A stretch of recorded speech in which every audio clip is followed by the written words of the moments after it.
Boeing and NASA can finally breathe a sigh of relief.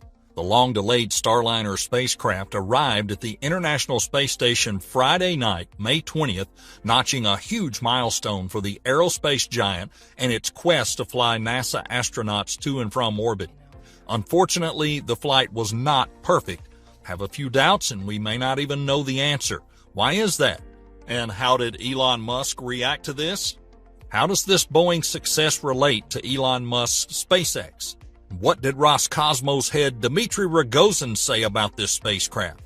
Let's find out everything about this interesting subject in today's episode.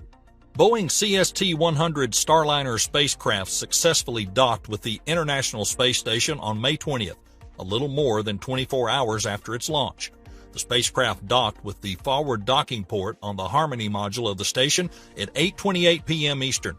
Controllers reported a hard docking securing the spacecraft to the station about 20 minutes later, although hatches separating the spacecraft from the station won't open until around 11:45 a.m. Eastern on May 21st. The docking took place more than an hour later than the original schedule as controllers worked through several minor issues. That included the spacecraft's docking ring, which needed to be retracted and extended again before the spacecraft could make final approach. To the joint Boeing and NASA team, the crew of Expedition 67 would like to offer our congratulations on this momentous occasion, NASA astronaut Bob Hines, currently on the station, said after the docking was confirmed. Today marks a great milestone towards providing additional commercial access to low Earth orbit, sustaining the ISS, and enabling NASA's goal of returning humans to the Moon and eventually to Mars.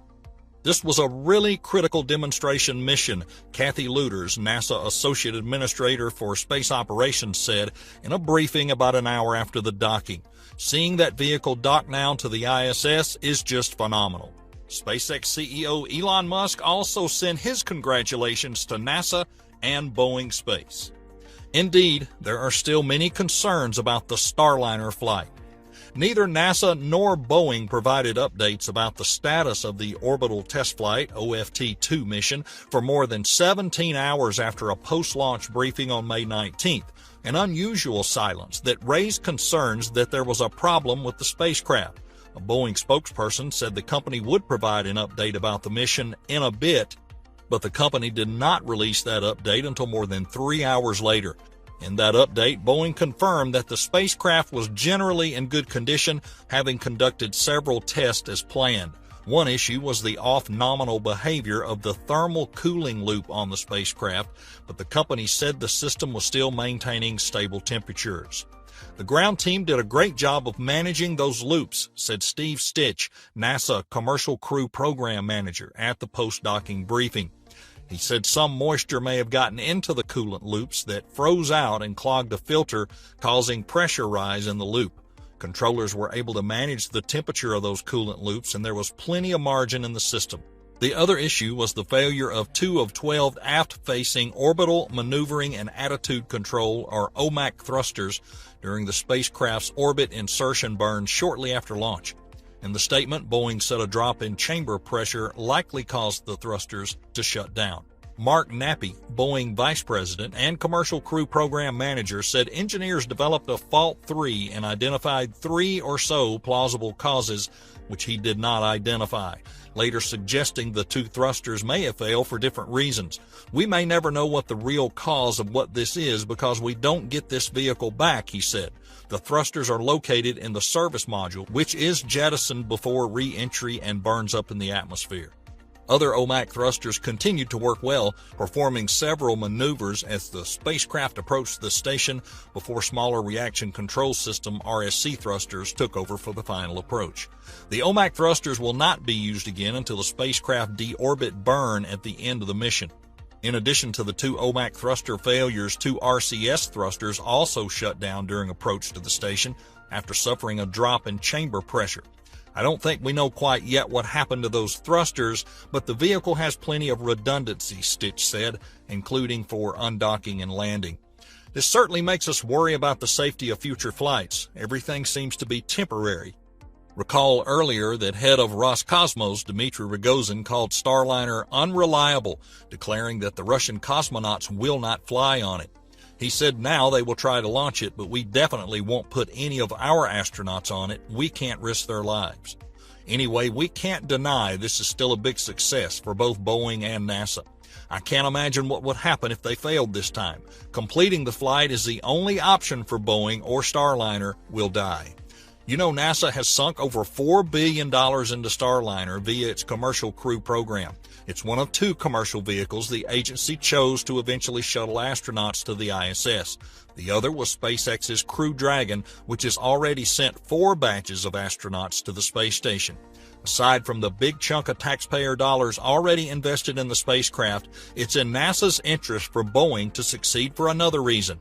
To be fair, even if Boeing is now more than 3 years behind SpaceX, whose Crew Dragon spacecraft first reached orbit and the ISS in March of 2019 and launched its first astronauts in May 2020, it's essential that NASA has 2 redundant crew vehicles available to carry astronauts to and from the station. SpaceX's extraordinary success and heroic efforts have allowed the company to single-handedly ensure NASA access to the ISS since November of 2020. But no complex system is perfect, and even a failure outside of SpaceX's control could trigger a long delay that could threaten NASA's uninterrupted presence on the International Space Station. In addition, NASA's safety advisor said a few days ago that there's obvious safety concerns about SpaceX's Dragon. Officials said last year that SpaceX would end production of new Dragon capsules after building 4 human-rated vehicles. The 4th and newest member of the fleet launched for the first time last month. Each Dragon spacecraft is designed for at least 5 flights, and SpaceX and NASA could certify the capsule for additional missions. David West, a member of the Aerospace Safety Advisory Panel, said in a May 12 public meeting that we are definitely concerned about whether requirements for transporting astronauts to and from the ISS through its remaining life, whatever that is, can be met without any additional Dragons. Once Starliner is operational, NASA wants to alternate crew rotations every 6 months between Boeing and SpaceX, giving each provider 1 NASA astronaut flight per year. More importantly, Russia's space agency Roscosmos is strained at the moment following Russia's invasion of the Ukraine and the international sanctions against Russia. Roscosmos head Dmitry Rogozin has made bizarre threats alluding to blocking cooperation on the ISS and even sending it into an uncontrolled deorbit and fall into the United States or Europe. So it would be clearly necessary for NASA to have 2 U.S.-based companies for its astronauts to hitch rides with. Hope everything goes well for Starliner from now. And that just about wraps it up for today's episode. Don't forget to share your ideas about today's episode in the comment section. Everyone's support is a motivation for us to create more quality content.